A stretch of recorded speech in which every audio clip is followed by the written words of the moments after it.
City lose their cool more concerning to Pep Guardiola than the one-goal lead as Manchester City side surrendered will be the loss of composure from several of his players.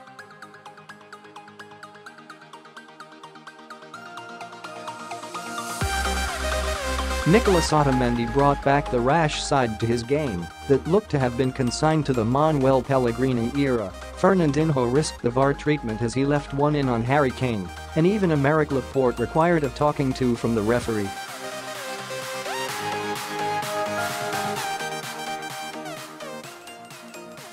At the other end, Sergio Aguero set the wrong tone with his penalty miss on a night when City failed to work the opposition goalkeeper like they normally do.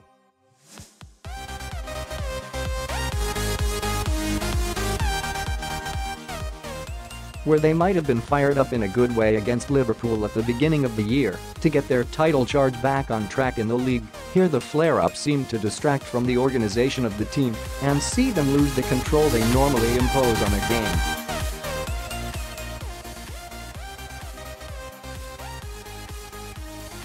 Spurs forced a loss of control and got their rewards. Stopping a repeat of that will be the key to whether they progress to the Champions League semi-final.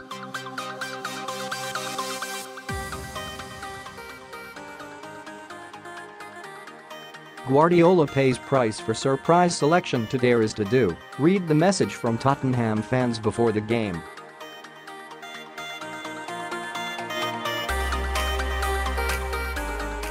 Today is to pick Fabian Delph in a Champions League quarter-final, Guardiola might have said.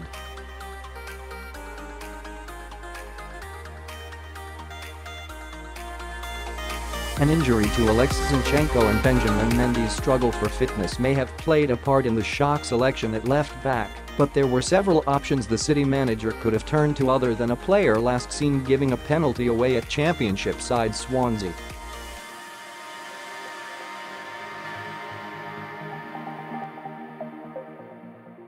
The eyebrows raised at Raheem Sterling's omission at Anfield last April were nothing compared to this, but fit the same theme that has followed the manager, rightly or wrongly, in his Champions League exits, wildcard selections that do more to upset the balance of his own team than the opposition.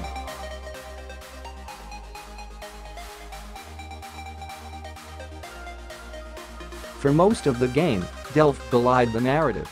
Not much of it was pretty as Spurs clearly targeted his side, but the scampering midfielder was effective, frustrating some quality attackers before that expensive lapse that allowed Son to steal in.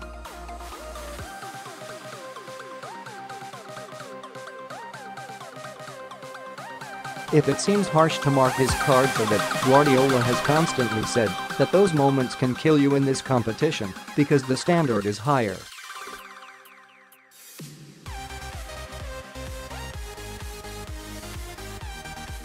It will be interesting to see if Delph is retained for the return leg. More VAR farce roll on Sunday, when we should all have a decent grasp of what the rules are.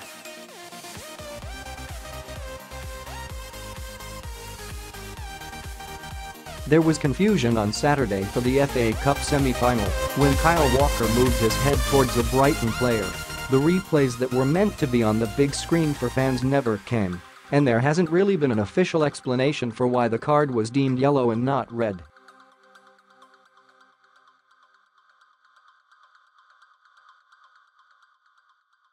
Three days later, City got a penalty that they didn't even appeal for. A system that is supposed to overturn injustices is instead being used to apply a new subjective version of the handball rule that doesn't apply in English competitions.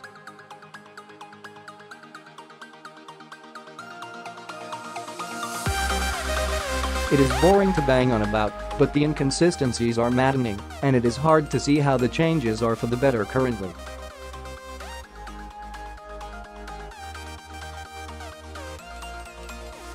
City bench Danny Rose's abiding memory from playing City in pre-season in 2017 was to watch in awe at the substitutes that came on with them 3-0 up.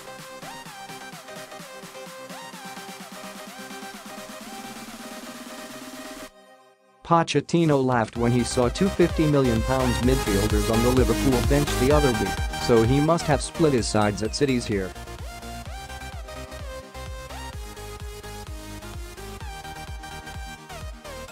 Looking back at him were the £37 million Leroy Sane, the £54 million Kevin De Bruyne, and the £47 million John Stones, among others.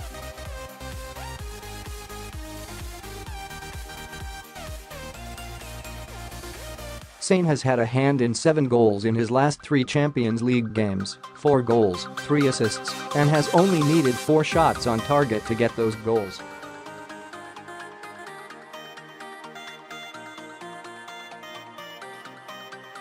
Those numbers scream peak efficiency of the kind that absolutely delights Guardiola, and yet he still can't make it in the team.